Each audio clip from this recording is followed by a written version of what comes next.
Batman animated series season 1 wraps with fire from Olympus. And I tell you, the one thing I can tell you that I really was blown away, especially in this first half of this episode, is the cinematography.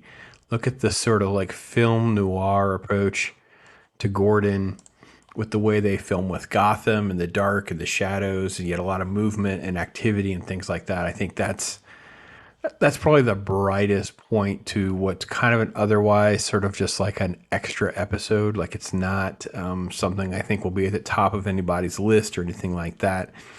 And you involves basically just Batman basically is kind of embroidered into this conversation with Gordon where they're talking about this device that's been stolen.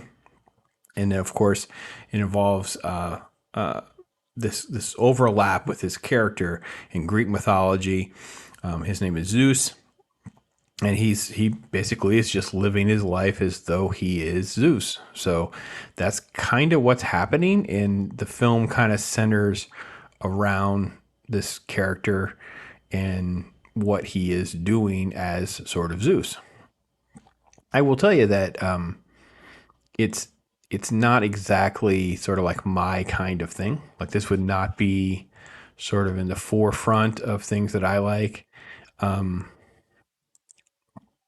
I like the fact that this is like, again, I think just the shadows and the different elements to everything is what's really, really good here. How they kind of set everything up with at least some sort of mystery. They catch him injured. He's not really dead or anything like that. And again, I'm glad I got to this shot because and we harp on this several times, the use of shadows, the ninja elements to Batman, that kind of thing.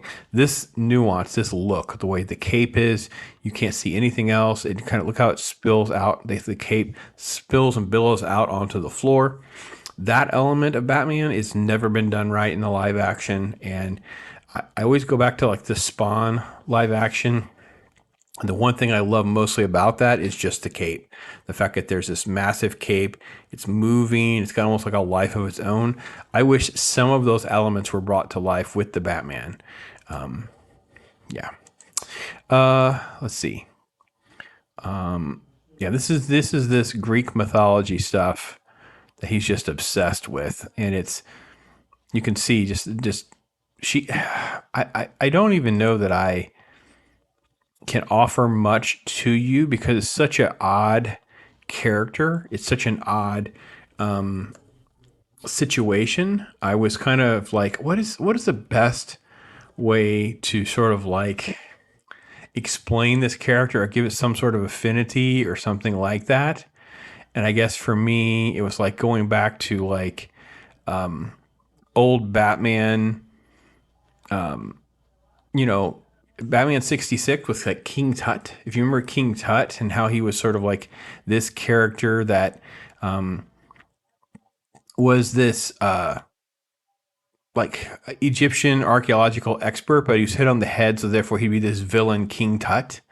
And it's sort of like this weird, odd quirkiness that's kind of worked into the Batman mythos, but it doesn't really always fit well.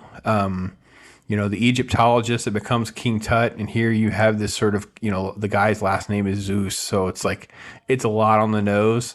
It feels very second-rate DC, second-rate Marvel with that type of nicknaming and things like that. So I will say that the parts that I think are interesting is how his mental illness sort of kind of like comes into play with everything here.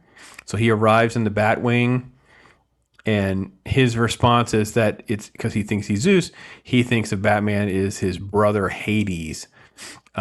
He's just so in his own mental illness and his delusion of everything that it's a little hard to kind of get your head around like how to handle the diagnoses of how everything is going to work. So anyway, there's a conversation about this missing electron cannon. Who has it? He's playing up the Zeus thing. He's like, I have no use for these mortal weapons. I can summon thunderbolts and that kind of thing. So, anyway, it's all okay. Again, the worst of this show is still better. Look at the set design, right? So the animation gives you so much detail. There's intricate detail with the table. the way they do the granite and the marble on everything. I mean, this is not cheeky animation or anything like that. So even though I don't care for like his character design, I think I found his character design to be very generic looking, almost like Disney animation, like very, very bland. I didn't think his animation was nearly as good. His character development was very good compared to some others, but the episode is like the episode itself has a lot of incredible elements that I do like. But overall, it's a very just sort of like serviceable. Look at that though, that great shot of Gotham. Oh, that's so beautiful. This is why it's so timeless with just this how it redefines everything you sort of had in your head of what things are. And again, if you haven't read Mr. X, it's a comic book, kind of more of an obscure indie title. You get some of that sort of like the emphasis on architecture and stuff kind of comes into play. I love the little booby traps, how Batman get out of things. And this is, again, the callback to 1966 Batman because he uses like a knockout gas, right? Not a shark repellent. We had that before, but yeah, that kind of stuff.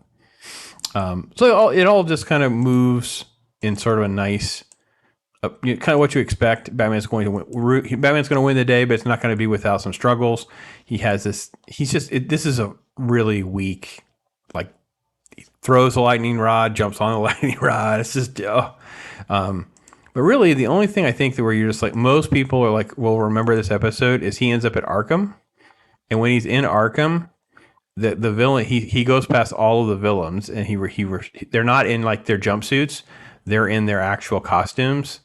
So he's going past them all and he's identifying each one of them, which I think is what most people will remember is the Arkham moment. Kind of a forgettable episode, not really bad or anything like that. It's just in the grand scheme of this show, the bar is so high. What am I supposed to say? Fire from Olympus. So it's just kind of like one of those episodes. So hope you've enjoyed the run. We're going to be wrapping this up now. I will be doing a special show. We'll be recording that with Joker voice. We're going through different episodes. Maybe we're trying to rank a few, picking out some of our favorites and some of those kinds of keys. Be working on a few other things between now and the end of the year before we head into some new stuff for next year. Can't thank you enough. Make sure you are subscribed. Make sure you're part of our live streams, those kind of things, so you get a chance to win some of these wonderful prizes ahead of Christmas if you're catching this in real time. Thanks again for watching, everybody. I am Pops.